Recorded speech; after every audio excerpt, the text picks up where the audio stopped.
Good evening, everybody. Welcome to the show. Welcome to the channel. Swordfire X5 in the studio, February 13th, 2022. Just kind of hanging out, unwinding for the night. Had a couple things I want to get into tonight. I want to talk about the Super Bowl that is happening here in the United States. Kick off in approximately 40 minutes. If you're wondering, I'm not going to be watching the Super Bowl this year. I never really do. I'm not a big football guy. I don't really get into it. But I want to make a note for everybody out there, in case you don't know by now, which you should, that the Super Bowl and the Super Bowl halftime show, okay, shouldn't be no surprise to you, is an occult ritual. It's filled with occultist symbolism, same as the Olympics. You can see it every year. You go back through and watch the halftime and you're thinking to yourself, like, holy crap, this makes no sense. Like, yeah, it's flashy, it's music, it's, whatever, but there's a deeper meaning to it, and there's a deeper symbolism to what's actually going on. If you know anything about the occultists and the rituals that they hold, they speak with symbolism in everything. That's how they operate. They do it through symbolism. And you see it all the time. If you don't see it by now, then I don't really even know what to tell you. But, they do it all the freaking time. And, the Super Bowl is just an extension of that. I think a few years ago, if you guys remember, to the Super Bowl halftime, the power went out everywhere, The whole stadium lost power right at the halftime show. And, things like that happen for a reason. That is symbolism at its finest. I think last year's with the weekend, there was a bunch of strange, chained up people with bandages around them and all this stuff going on. And it's like, holy freaking crap, So I don't like watching it. I don't want any part of it. But you got to admit, man, people right now are wondering, what in the heck is going on? I can't blame you. I totally get it. What in the hell is going on? And, I think a lot of people out there are trying to get prepared for whatever, and I think that's a smart thing to do. And I'm talking about, prepping in general, preparing for a apocalyptic type scenario. And it's very important to be prepared for whatever, when the lights go out, if the grid goes down. I fully support all those things. But I also recognize the importance of not letting yourself get caught up in it so much that you let life pass you by.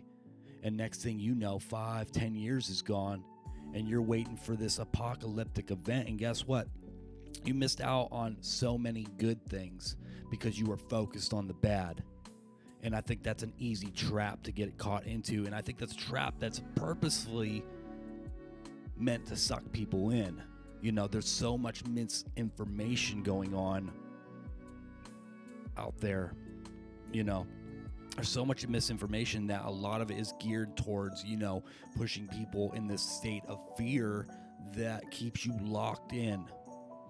And the next thing you know, years have gone by and you're still waiting for doomsday. Yeah, times are going to get hard. Times are going to, not be easy. Hard times make strong men. You've heard that saying. And what that means is you really need to kind of stay focused, keep your eye on the ball with what's in front of you at the moment.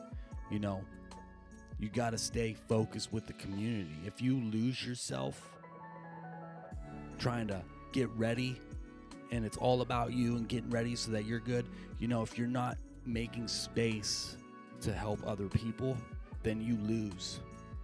You may live longer, you may live through the nuclear attempt, but in the end, you still lose. That's my thoughts on it. So I think the biggest way to get through any situation is by learning to help others. And now those types of blessings will come back to you. And so, yeah. So, I mean, you want to get prepared. You want to, stock up on things that you can, because, who knows what's going on with these truck drivers, man.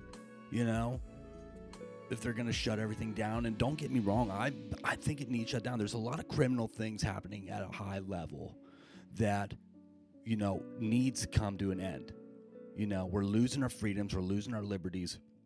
And, sometimes, you gotta go through some shit if you want to come out on top.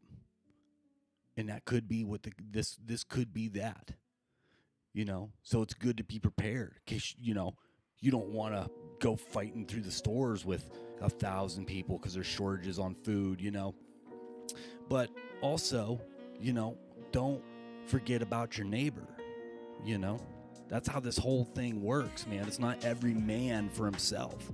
It's helping your neighbor, helping those in need,